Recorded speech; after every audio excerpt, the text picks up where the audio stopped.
If the labor guide says a repair takes 3 hours, how can a shop charge you 5? Because the labor guide has never seen your car. Here's what a published labor time actually is. Shops do not invent hours at the counter. They use a labor guide, published by a company that has documented thousands of repair procedures, and that number is multiplied by the shop's labor rate.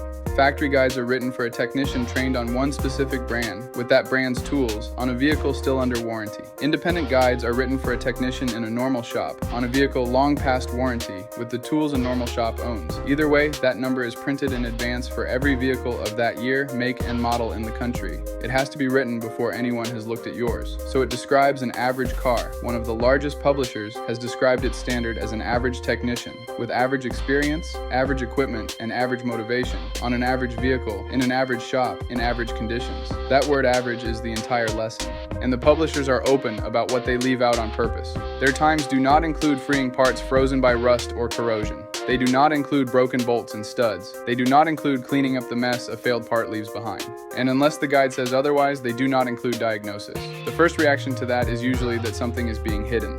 It is the opposite. If worst-case corrosion were built into every time in the book, every customer in the country would pay for rust, whether their vehicle had any or not. The owner of the clean garage-kept car would be charged for the seized bolt on somebody else's work truck. Leaving condition out of the base time is what keeps the base price fair for the person whose car does not need it. The published time describes a typical vehicle. Your technician is describing yours.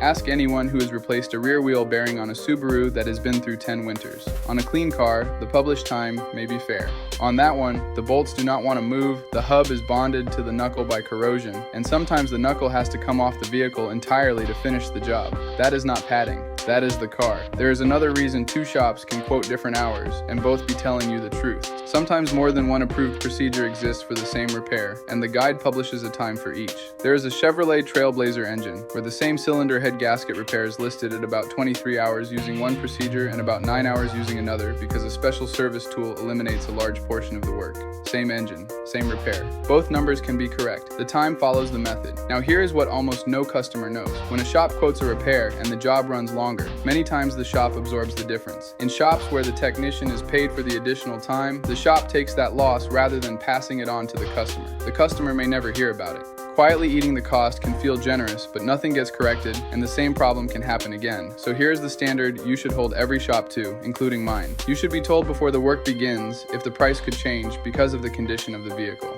And if your technician finds a broken bolt, severe corrosion, or another condition that requires additional work, the repair should stop. The findings should be documented with a photo. You should get a call before another dollar is spent. You should be the one who says yes. That is the line between legitimate additional labor and a shop deciding after the fact that the job simply cost more. Evidence and authorization, not a bigger number on an invoice you never saw coming. So when you get an estimate, ask what it includes. Ask what happens if they find something unexpected. Ask whether they will show you before they continue.